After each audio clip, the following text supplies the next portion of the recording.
साबित कीजिए ओवैसी जी अपनी देशभक्ति, नहीं बोलूंगा, साबित कीजिए अपनी देशभक्ति। तो मैं कभी भी अपनी वफादारी को किसी के सामने साबित नहीं करूंगा। भाड़ में जाए, जो करना है कर लो मुझे आप। मैं भारत का था, भारत का रहूंगा। मुझे किसी की सर्टिफिकेट की जरूरत नहीं है। ये कब तक देंगे कि आप दुकान खोल के बैठे हैं? आप नेशनलिज्म का सर्टिफिकेट देंगे, कांग्रेस सेकुलरिज्म का देगी। भाई साहब, ये दुकान मत चलाइए, देश चलाइए। दिल्ली के बाहर किसान तड़प रहा है सर्दी में, क्यों किसान आया है? आप लोगों को हिम्मत नहीं है किसानों के मसाइल को हल करने के लिए। आप देश के किसानों को बर्बाद करना चाह रहे हैं और असदुद्दीन ओवैसी से कह रहे हैं अपनी साबित करो। मैं हरगिज नहीं साबित करूंगा, ना मुझे जरूरत है आप।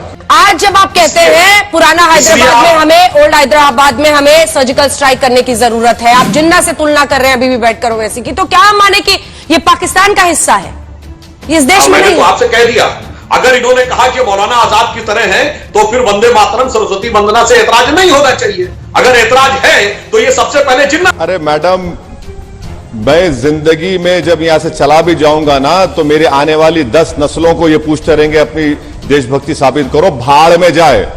मैं इन लोगों के देशभक्ति का सर्टिफिकेट लेने का मोहताज नहीं हूं। मैं जूती पर रखता हूं इनकी देशभक्ति के सर्टिफिकेट को। मैं भारत का वफादार हूं और रहूंगा इंशाअल्लाह ताला। अब रहा सवाल कि ये मुसलमान जिन्ना, सुधांशु जी ये बताइए कि क्या कितने मुसलमानों ने वोट दिया था मुस्लिम लीग को? क्या यूनिवर्सल सफरेज था जब कि हर कोई मुसलमान वोट दे सकता था? वोट डालने का मियार था जो जमींदार थे, जो नवाब थे, जिनके पास इतनी आमदनी का हिस्सा था। सुधांशु जी, उन्हीं लोगों ने वोट दिया और वो पाकिस्तान चले गए। ये आप क्यों नहीं बताते बार बार? ये आप हिस्ट्री को आधा चाप लेते हैं और आधा बताते हैं। अगर मुसलमानों को इख्तियार होता तो कोई साथ नहीं देता था जिन्ना का, जब वोट डालने का इख्तियार ही नहीं था। मुझे आपसे सिर्फ इतना ही कहना है कि जब आप किसी मुसलमान को देखते हैं तो आप अपनी सोच को बदलिए।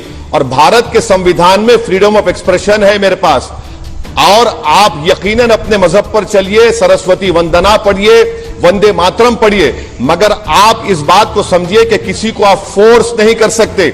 जहां पर नेशनल एंथम का मामला आएगा हम खड़े रहेंगे। जहां पर मेरे बाजू अगर कोई खड़े होकर बोलेगा भारत माता, मैं उसकी इज्जत करूंगा। जहां पर मेरे साथ कोई खड़े होकर बोलेगा वंदे मातरम पढ़ूंगा, मैं बराबर खड़े रहूंगा। मगर अगर आप ये बोलेंगे कि नेशनल एंथम से हटके हम आपके गले पे रख देंगे, आप गरिए क्यों करेंगे? फ्रीडम ऑफ एक्सप्रेशन नहीं है भारत में? खत्म हो गया है क्या? क्या मोदी की हुकूमत आई तो क्या किम जोंग की हुकूमत आ गई? क्या संविधान खत्म हो गया? सुधांशु जी, तारीख को पढ़ लीजिए और तारीख को पढ़ के कहिए वो जिन्ना थे, वो भाग गए पाकिस्तान को। हमको भारत से हमेशा मतलब था। और याद रखिए, जितने भारत में खबरस्तान है, कभी जाइए उन खबरस्तानों में, वो हमारी वफादारी की निशानी है। हमारे बुजुर्ग आज भी सीना तान कर वहां पर सो रहे हैं। सुधांशु जी, देखिए इन्होंने कहा तो मैं कब मना कर रहा हूं? मैं इनसे पूछूं, अच्छा भारत की सेना का एक बहुत वरिष्ठ अधिकारी थे जिन्होंने एक कसम खाई थी महाराणा प्रताप की तरह कि जब तक पाकिस्तान से फला वाली जमीन वापस नहीं ले लूंगा तब तक जमीन पर सोऊंगा, पलंग पे नहीं सोऊंगा। पूछिए, नाम बता सकते हैं? और कौन सी लड़ाई के लिए पूछा था? नहीं पता होगा।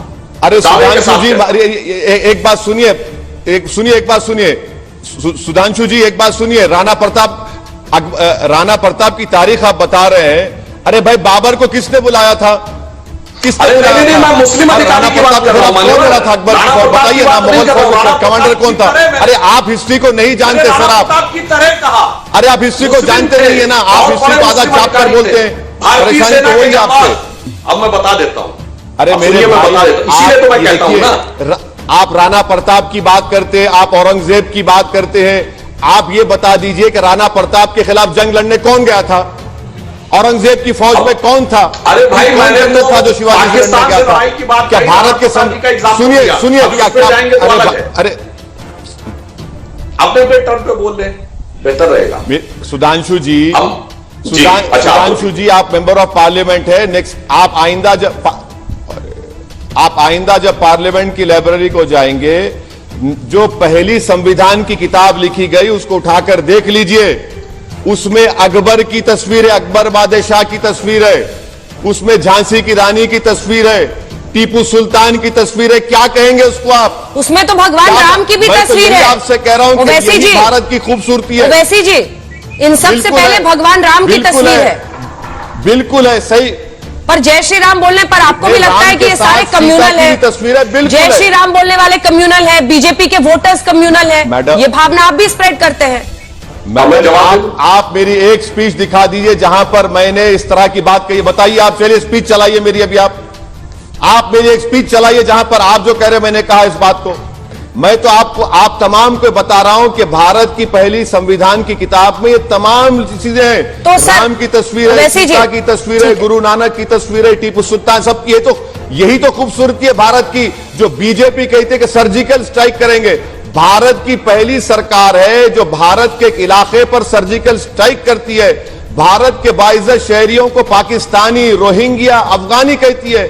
और आपका होम मिनिस्टर एमओएस, एक सेकंड, लेकिन ओवैसी जी सुनिए ना, खूबसूरती तो उस अंदाज में भी है ना जिसका इस्तेमाल आप करते हैं। आपने ये नहीं कहा कि BJP as a political party बर्बाद हो जाएगी लेकिन हैदराबाद का नाम नहीं बदल पाएगी। आपने कौन से शब्द इस्तेमाल किए?